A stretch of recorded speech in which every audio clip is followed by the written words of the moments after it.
Good day, everybody. I think we're ready to get started. Welcome. Good afternoon for those that are in the room, and good day to those that are joining online, whatever time zone you're in. It is my distinct honor and pleasure to introduce today's speaker, somebody who I've known for quite a while, Dr. Jemimah Njuki, who is a big scholar, practitioner, and advocate of women's rights and issues around the world. In fact, the first time I met her was at the back of a green room for Kenya National TV, I think, more than 10 years ago, where she was speaking on gender issues in Africa. Dr. Jemimah Njuki is the Chief of Economic Empowerment Section at the UN Women. She is a recognized leader on gender equality and women's empowerment, having directed global initiatives promoting women's economic empowerment. Jemimah previously worked for IFRI as a director for Africa, where she worked with African governments and key stakeholders to develop evidence for transformative policy change. She has spent the last 2 years leading the UN Food System Summit's Gender Equality and Women's Empowerment Level of Change, and was instrumental in establishing the coalition to make food systems work for women and girls. Additionally, she led the design and deployment of the Global Food 50-50, an indicator and mechanism for gender responsibility for organizations engaged in global food systems. She has led gender equality work at IDRC, including the design of the Growth and Economic Opportunities for Women, GROW, and the Women in Agriculture program at CARE USA, and the Poverty, Gender and Impact program at the International Livestock Research Institute, IFRI. These are just a few of her accolades. It's such a distinct pleasure to have you talk to us, Jemimah. With that, I'll hand over the floor.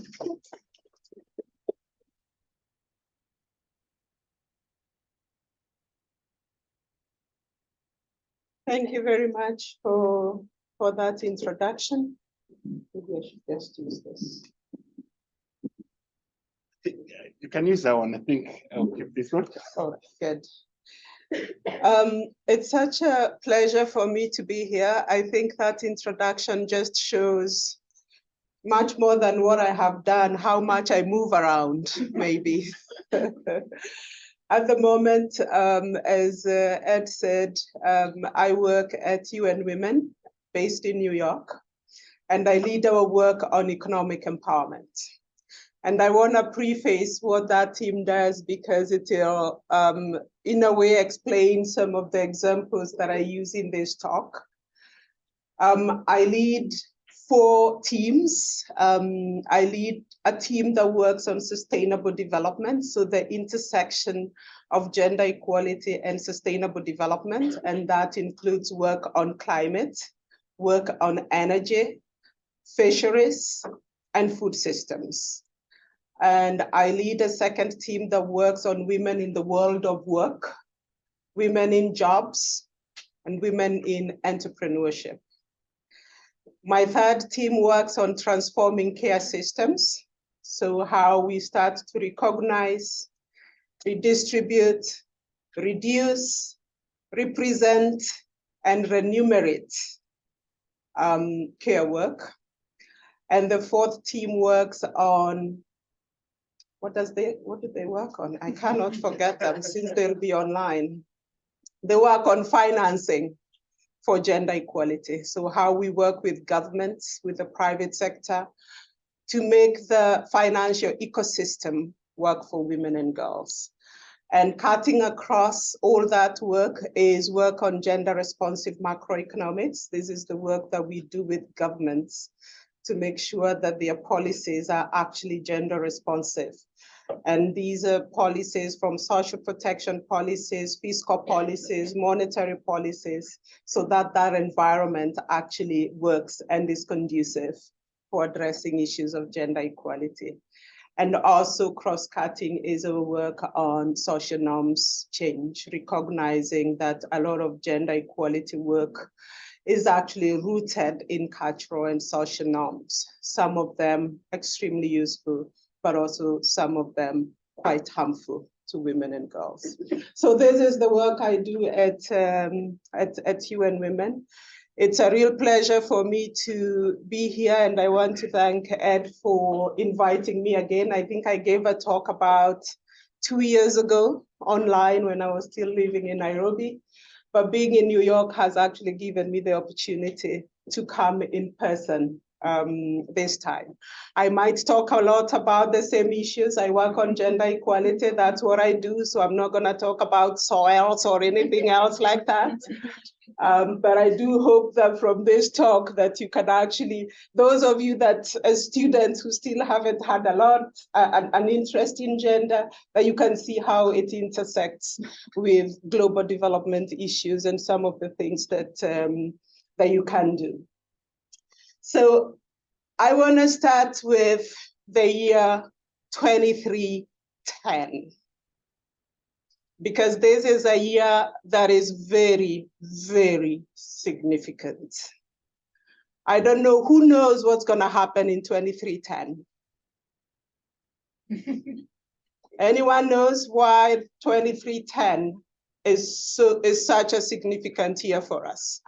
Maybe there will be gender parity in economies, both men and women have comparable economic. At the current pace, 2310 is when we achieve gender equality. 2310. None of us are gonna be alive. I don't even know whether our children will be alive or the children of our children. This is a couple of generations away. And so as I talk today, because everybody, I'm trying to preempt a question. Why gender equality? Why now? Why must we build the momentum for gender equality now? Because we are so far from achieving gender equality. So 2310, if you take anything away from this seminar, take 2310. Because that really just shows us how much more we have to do. So I wanted to start the seminar with a couple of data points. So every year, UNDESA, the Department of Economic and Social Affairs, and UN Women, we do an analysis of all the 17 Sustainable Development Goals. We analyze all the indicators that have sex disaggregation or any gender statistics attached to those indicators and targets. But we also look at where other data might be available for some of the indicators and targets that do not have disaggregation. And so this data is from our 2023, we call it the gender snapshot of the SDGs. So this is data from the 2023 gender snapshot. What we also do when we do the analysis is we do a forecast analysis to 2030. So we look at where we are, the year of analysis, and we look at what's gonna happen to those indicators if we continue at the same pace as we are moving in 2023. And so I'm gonna also talk about if we continue where we are, what's gonna happen. And I've just taken a couple of the indicators. So right now, globally, women hold 27% of seats in parliament around the world, 27%. And if we continue at the pace that we are seeing now, by 2030, we will only change this by 3%. We will be at 30% for women's share of workplace management positions. The political participation is also not changing much. On unpaid care work, at the moment, women are spending 2 hours and 48 minutes more than men on unpaid care work. And at the current rate of progress, 2050, we'll still be at 2.3 hours per day more on care and domestic work than men do, if we continue at the current pace of change. We've seen a lot of conflicts around the world. The number of women living in conflict-affected contexts has doubled since 2017. It is now over 600 million. We are seeing the impacts of climate change. 236 million more women and girls will face food insecurity by 2050, compared to about 131 million more men and boys. So even on issues such as food security, we are seeing huge gender disparities, huge gender gaps. We do not want anyone to face hunger, but we are even more concerned when some sections of society are actually facing that hunger disproportionately. So I care about, and we have to care about, the 131 million men and boys who will suffer from hunger by 2050. But we have to care about why there are more women and girls facing hunger. With all these changes, the funding for gender equality is going down. Only 4% of bilateral allocable ODA is going to programs with gender equality as the main objective. So about $5.7 billion per year.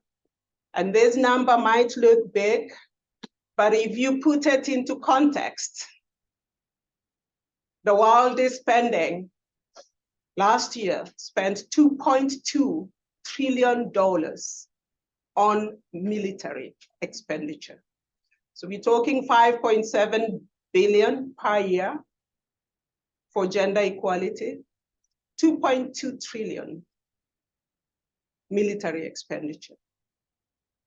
And yet, we also know that investing in women in peace security processes does reduce the incidences and even the longevity of conflicts. So we need an additional 360 billion per year to achieve gender equality by 2030. And it's not just about the money. We are also seeing, here we call it lackluster. I think I can call it that here now that I don't have government looking at it. Lackluster commitment to gender equality, which we know is to blame. We have 54% of countries that still lack key laws on gender equality, including on equal rights to enter marriage or to initiate divorce. So it's not just about the money, it's also about the political commitment. We know that two are tied, that when we have political commitment, we also see increases in investments, but we are also seeing a lack of commitment by governments to really put the laws that are needed in place. I'll talk a little bit about this in a while. And so what my team has been doing, we are called the Economic Empowerment Section of UN Women. But what we really are working on is economic rights and economic justice for women. And it is not just about semantics. We are very clear. By the way, we cannot change our name because we know we will have a lot of opposition to changing our name to the Economic Justice and Rights section of UN Women. So we will continue to be called the Economic Empowerment Section of Women. But what we really work on is economic rights and justice. And the reason why we want to frame our work in this way is because we have to think about how economic and political systems are designed. Because there's been a lot of focus on women. So when we talk about women in the world of work, a lot of focus on how do we skill women? How do we make sure they have the right educational skills to participate in the job market? What we are really asking ourselves is, how is that job market structured in a way that it is leaving out a section of the population? What is it about the structure of that job market?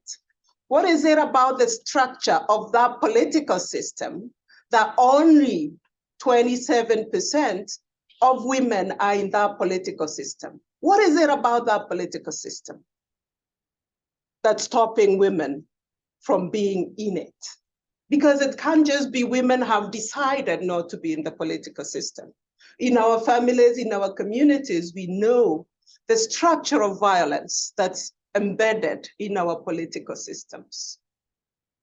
I come from Kenya, and a few weeks ago, one of the governors, and we have very few, I think out of 47 governors, we have 7 who are female. And one was being impeached 2 weeks ago by the members of her county assembly. And it wasn't even the reasons that were making her be impeached that were the focus. It was the language that was being used in the impeachment proceedings that had the whole nation glued to their television sets, looking at that violence in real time. The threats of sexual assault, the threats of, I think she's also married to a person that's younger than her. The threats to her marriage, the threats to her partnership, her matrimonial partnership, were so vile that for a moment we all forgot even some of the valid reasons why the impeachment proceedings had been brought to Parliament. So there's something about these political systems, there's something about these economic systems that's not working for a huge part of the population. And so how do we hold those systems accountable for being inclusive? How do we hold those systems accountable for working and for the outcomes that they generate? And it's also the world of work. How is it that we have 740 million women globally who are working in the informal sector? Most times not by choice, and most times without the social protections that come with formalization of jobs and formalization of sectors. Why do we see such high segmentation along gender lines in the labor markets? Why is it that both men and women are producing children together? In a lot of cases. And yet, the share that's then going to look after those children is not the same. So these are the questions that at least I want students, I think the professors, I'm not sure whether you are too old for me to change your minds about this, I don't know. But at least for a lot of the students to really start talking about and start interrogating. And so what we see, and our starting point for our work on economic empowerment or economic justice and rights, is that we have to start from the systemic inequalities that are in the systems around which we work, yeah? Because what's then happening is they create an inequality of opportunity. And in turn, an inequality in the outcomes we see for women and girls. Now, in most cases, what we then look at is the inequality of opportunity and the inequality of the outcomes. But we don't always go back to say, what is really causing these inequality of outcomes and inequality of opportunities? And how do we look at these systems to see where inequalities are embedded in them? And so we use this axis of change, these three axes of change, to organize the work that we do. So looking at the agency, the power, the autonomy that women have, which is critical and important, because women are also not helpless beings within these systems, because we know they're working every day. They are in jobs, they are running businesses, they are running families, they are running companies, and that 27% is still there. They are there in politics. So they do have agency, and part of our work is to support the growing of that agency and facilitate changes in that agency where that change is needed. The second part of it is the resources, because we know women need resources. So all the work that people are doing in terms of increasing access to information, access to technologies, access to other resources, whether it's those that are working to close the gender gap in financial inclusion, all that work is important. And we work with partners around, and especially on the ground, to make sure that we are closing these gaps in resources. But more importantly, it's working on those systems and making sure that we are changing those systems and we are influencing those systems in whatever way that we can. And the idea is that long-term sustainable, scalable change is gonna happen when we work on all those three axes. I like this quote a lot from Fraser, because they say that we either limit the structural constraints of gender so well that we deny any agency that women have, because we are so focused on the system and we forget that for hundreds of years that women have been exercising their agency within those systems. Or we portray women's agency so glowingly that the power of subordination evaporates, that we assume that it is within women's own power to change the world. And we forget the limits of that power in the face of unequal systems. So these things must go together. So what we then do at UN Women, we are one of the more unique agencies of the UN system, because we were given a tripartite mandate when we were formed just slightly over 10 years ago. We got a tripartite mandate that's in our charter that says you will work on global norms. You will get the world together to develop global norms around gender equality in line with the CEDAW, the Convention on the Elimination of Discrimination Against Women. That's one of our biggest guiding conventions. But you will also coordinate the rest of the UN system on gender equality. Everybody must do their part on gender equality. So we also have a coordination mandate. Get everybody in line on gender equality. We try not to be the gender police. We try to support the system to work on gender equality. We try to support the system to allocate the needed resources, to bring in the required capacity, to coordinate so that there is no duplication, but also to be accountable. So we also have a whole indicator system all the way from country level in terms of how the UN system reports on their commitments and achievements and results on gender equality. And then we have a very unique operational mandate.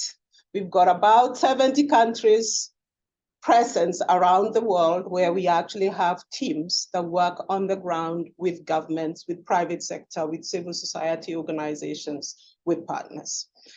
And because it's not a triple mandate, it's a tripartite mandate. So it's supposed to add on to it. It's not each of the mandates running parallel.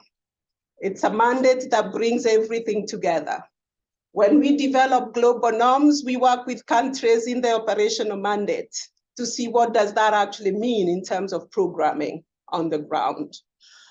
When we develop tools that help with the operational and we know that this works, how do we then bring them to the coordination part of it to get the system aligned to that? And so this is where my slides end, and now I have to give you some real examples of how we do this. And so I have picked 3 areas of work where I want to give just a couple of examples of how we're dealing with the power and agency, the resources, and the system. I'm going to start with the transforming care systems, because that's where in this just last 1.5 years, we have made so much progress. Now, for a long time, care has been treated as though it were a private matter. It is within households to figure out how to take care of their children, to take care of their elderly, to take care of those that need care. But we know that this hasn't worked, because what then has ended up happening is that women are carrying a disproportionate share of the work.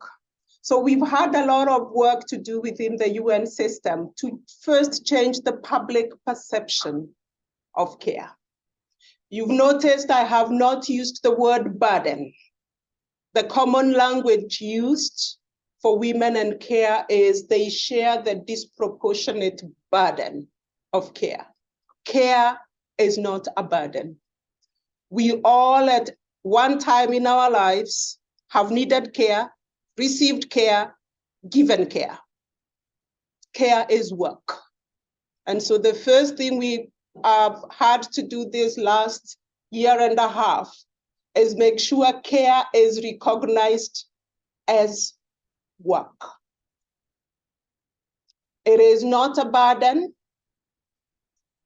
It is an input into human development. It is necessary for human development. It is necessary for social development. It is necessary for economic development. If we didn't look after you kids, you wouldn't be here. And yet you are the leaders that are going to be governing nations and running companies. Yeah. So how can that be a burden? How can that be borne by just one part of the population and not others? So that's the first reshaping of care. The second thing has been to recognize care as a public good, not a private good. And that's very important, because when you recognize something as a public good, it is then the onus of governments to provide that public good. And this is where we've had to do a lot of work. So this year, in July, the General Assembly passed a resolution recognizing. Right now, everybody is saying it was a resolution on the International Day of Care and Support. There is an International Day of Care and Support, but this was a substantive resolution that also recognizes care as a public good. And all member states of the General Assembly passed this resolution. That means it provides an entry point to then work with governments to think about care as a public good and something that they should provide. And they can do that in partnership with the private sector, with civil society, with everybody else. But the primary responsibility for care rests with governments. The other thing that happened is we then went to the Human Rights Council, because you can recognize something as a public good, but what's the accountability for it? And so the Human Rights Council, at the last Human Rights Council convening, also recognized care as a right. So we now have care as a public good and care as a right. That's the global norms part of that work. But when you've done that, then a government's question is, but where do we start this? What do we do next? And so we're doing two things right now with governments around the world. One is to cost what it takes to provide care, universal care. But because we don't want this to just be seen as a cost, we call it the investment in care. So how much money do you need to provide care as a government? Once you make that investment, what does it give you as a government? What are the benefits that you get? And we're looking at the benefits in multiple ways. One is on gender equality. And in gender equality in the broadest sense, how many women actually get to participate in the economy because that share of unpaid care work is now being shared between them and the public sector and governments. How many jobs are created as a result? What is the proportion of these jobs that go to women? And therefore, what does it do to a country's gender gap in labor force participation? Yeah. When people get jobs, they pay tax. What does that do for government revenue? But also, what does it do for women themselves? That they actually have leisure. So it's looking at, and of course, probably government is not very interested in women's leisure, but we are interested in seeing what then happens to women. So that's then the next step of how do we then support governments to do this? And so we're doing a lot of costing studies with ILO to say, if you provide universal care from your 2-year-olds all the way through the life cycle, what proportion of your GDP would you have to invest, and then what does that get you? But we're doing that at subnational level as well, because at national level, things can take many years to happen. So we're doing this with cities and municipalities. In Senegal, working with the local government, what does it actually look like to provide childcare services as part of your subnational infrastructure development plans? Mapping with the city of Mexico. Where are all your childcare centers? How many miles are people having to walk to access them? Where are the gaps? Can you put that in your municipal planning budget? Yeah.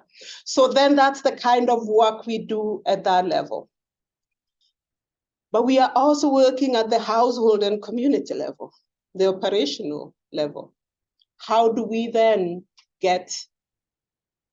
shift the norms and perceptions around care?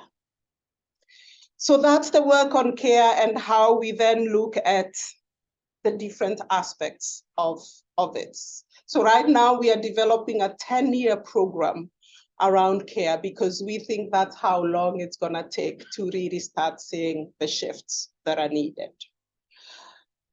The work on women in the world of work. There's still a lot of focus on skills building, a lot of focus on understanding how women get into new sectors, including in what we are calling the just transition.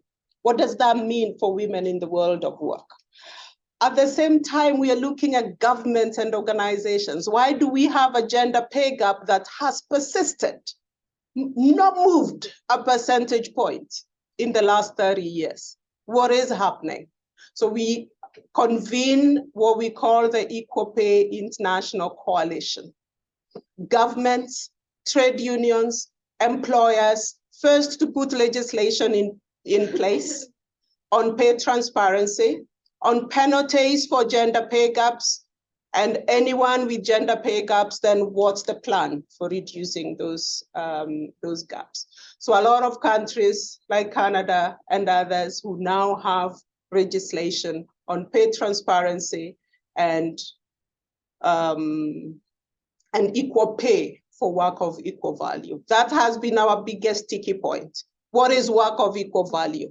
So that's where a lot of research comes in, because one of the things that we found out is that a huge proportion of the gender pay gap is because women are concentrated in undervalued sectors, including care. But who is to say that a care worker is less important than an engineer? So it is reclassifying some of those jobs to make sure that there is equal pay for work of equal value. Value in parentheses, because that's where a lot of contention comes in. How do we then value the work? And that's where the research comes in, because we need all the tools that we can get to do that. I'm gonna make my last point and use our food and nutrition security work to illustrate the last point I want to make. In the UN system, we work a lot on consensus.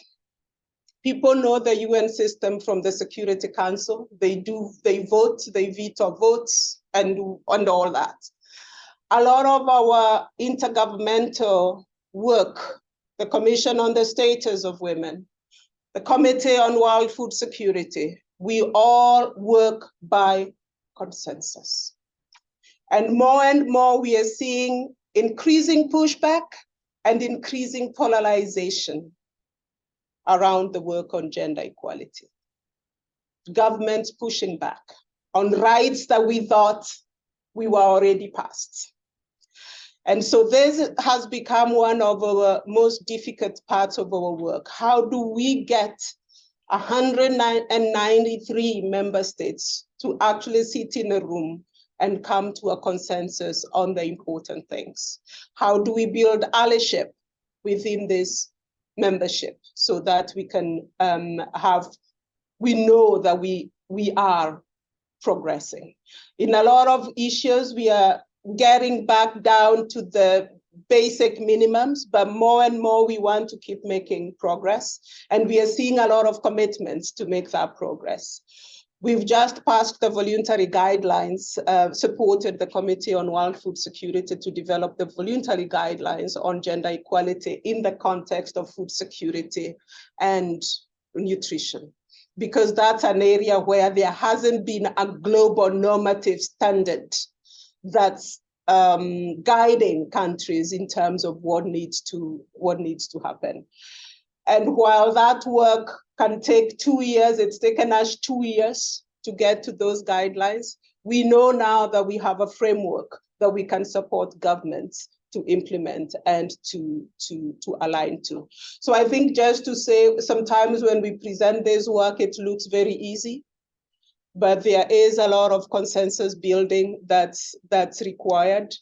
Some of these issues are very important for certain countries, and we try to build those allies that can help us move and keep moving the agenda forward. I'm gonna stop there. I know I have talked a lot. I'm very passionate, as you can see, about the work that I do. I have done it for many years.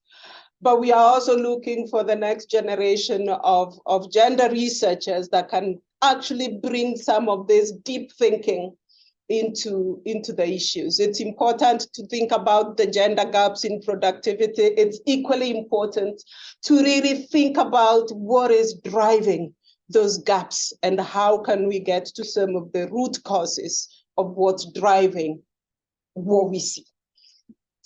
Thank you very much, Dr. Njuki. In fact, we have about 10 minutes for Q&A, and if you can introduce yourself, make your question as brief as possible so we can accommodate as many questions as we can. Yes. I'm Emily. Thank you so much for coming to this meeting. My question is, in convention, right now it's getting a lot more polarized for governments to come to consensus. I'm gonna hold it closer to, yeah, very close to Hear you. me now. Yeah. I'm just curious to know what is like the basis of some of these arguments that governments are bringing to the table when they're pushing back against these gender equity policies. Okay. Can go ahead. All right. So what are some of the arguments that governments are bringing forward? I'll take the example of the Committee on World Food Security, because we just finalized those negotiations, and the endorsement of the guidelines was just last month. And the biggest issue for governments was to say, what have sexual health and reproductive rights got to do with food? What has gender-based violence got to do with food? You're talking about food. We just need pregnant women to eat properly so that their children can come out healthy. Yeah. And so sometimes it's also the scope, I wouldn't say the scope of understanding, but how all these things are interconnected, and sometimes it's difficult for people to see how they are interconnected. That there is a link between the climate crisis and violence, for example, and some of those links are not always very obvious. So part of what we do is we have to provide that technical information, the research, the evidence that shows what these connections are. Right now, we are preparing for COP. And because we have observer status at the Conference of Parties and can support negotiations and negotiators, part of what we do is develop some technical guidance on the intersection of gender equality and the issues that are being discussed at COP. What's the intersection between gender equality and the loss and damage fund? On a first glance, it might look like if there's loss and damage, there's loss and damage, right? But who's loss and damage? Who's acting when there's loss and damage? Who's being most affected when there is a flood? Whose livelihoods are lost when there's a flood? Should the loss and damage fund prioritize that? Should the loss and damage fund be structured in a way that we get women's voices into it? So sometimes the connections are not always obvious, and then it becomes up to us to make sure that we are providing that those connections. At the last Commission on the Status of Women on Technology and Innovation, we started talking about technology facilitated gender-based violence, right? And so member states are saying, but violence is violence. But then we know that technology is facilitating a whole other way in which violence is being I don't want to say exhibited. I'm lacking the right English word for it, but it's bringing whole new elements of violence, whether that's public shaming, whether it's revenge, I don't know what it's, revenge porn and things like that. And those are new forms of violence that are perpetrated through technology, yeah? But sometimes some of those links are not always as obvious. And then we also just have strong stance on things. We have governments that have very strong stance on abortion, for example. So sometimes it's that technical information that's needed, and sometimes it's just a government taking a strong stand on an issue. It's strong stance on LGBTQI+. So those we also are seeing a lot of. Gus? Hi, my name is Gus. I'm thank you so much for the talk. Really felt like a breath of fresh air. I really appreciated your focus on economic rights and care work. And I apologize if this question is a little bit off base, but I think it's one of the big ones. Some people see capitalism and modernity as liberatory for women because they break down traditional culture, restrict women. And some people see it as the exact opposite, as completely repressive. And in your work and in your opinion, do you see capitalism as liberatory, repressive, or neutral for women?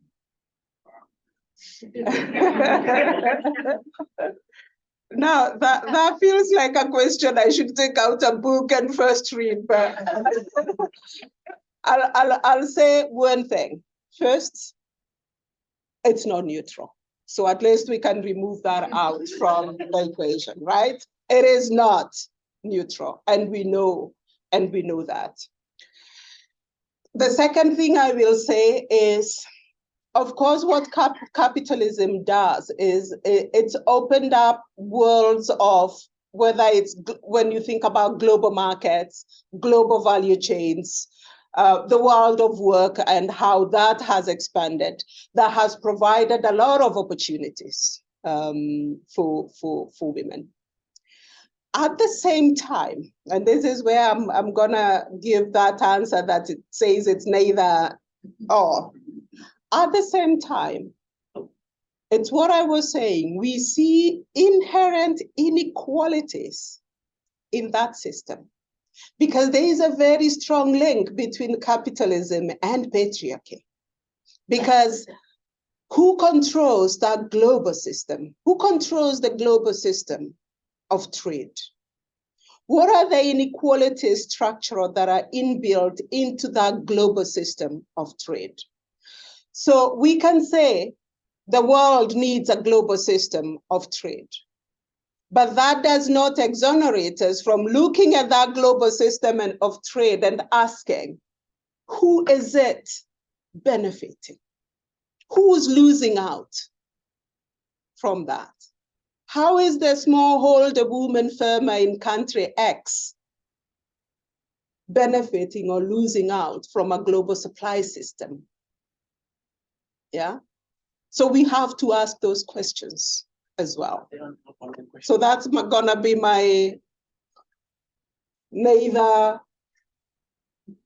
nor answer, but absolutely not neutral. Yeah. Question from online.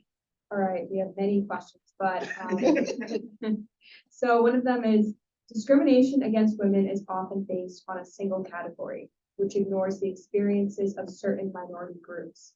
The focus on privileged group members leads to a distorted understanding of racism and sexism, which marginalizes those who are multiply burdened, such as Black women. Yeah. In order to ensure the feminist theory and anti-racist policies discourse embrace intersectionality and the equal level of experience in concerns of all women, including Black women, what steps can be taken? Okay, that's actually, it's a long but really important statement and question. Because, and this is to her question, this is also one of those things that we get a lot of pushback by governments on. This focus on multiple and intersecting forms of discrimination and the need to really take an intersectional approach to the work that we do. If you just take the gender pay gap data, you see it very starkly. That if you just look at men and women, the gender pay gap is actually just around 20% on average globally. So you'll get 80 cents for every dollar. But when you then separate Black women and white men, all Black women and white women, you start seeing how being Black and being a woman is an intersecting axis of discrimination. And so it's very important that we are taking that intersectional perspective. What we have done as UN Women is we have a principle of leave no one behind. And our principle of leave no one behind basically requires that we are looking at those multiple and intersecting forms of discrimination.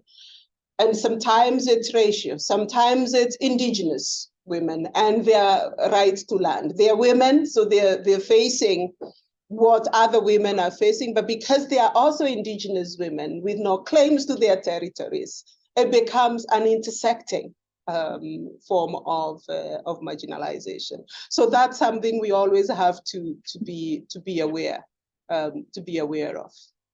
Is there one last question? Okay, thank you so much. fully enjoyed your talk. I think building on that question about intersectional experiences, how do you go about thinking about measuring economic empowerment within that diversity of experiences and contexts? That's a big question that we are thinking about right now, actually, because on Monday, Ed and Mariah had a big challenge getting me to send documents and PowerPoints and so on, because I am preparing for a board meeting on Monday to present our economic empowerment strategy. And part of that is really thinking through how we are measuring this. And a lot of it is actually because there's a lot of economic empowerment being measured based on either people are looking at women's agency or they're looking at access to resources and not looking at how systems are changing and the influence that women are having on those systems. So one of our critical next steps is then to take that axis of change and see how do we then measure economic empowerment, economic justice and rights from that broad perspective. And these are the areas where we were talking earlier about partnerships. These are the areas where we also want to bring other people to help us think through and to figure out how we do this based on the most recent evidence and the available tools and resources. I think we're up to our time. I want to make two quick announcements before we close down. One, this lady, Dr. Njuki, speaks at so many levels. One is she has a children's book out, targeting the smallest of us in society. Secondly, there is a very high level book coming out, targeting the highest in governments. The Hale Fund down over there. Targeting the highest in government. So this communication and reaching out is part of the work that she's actually doing. The students that sign up for lunch, please follow me at the end of the seminar, and please let's give a big round of applause.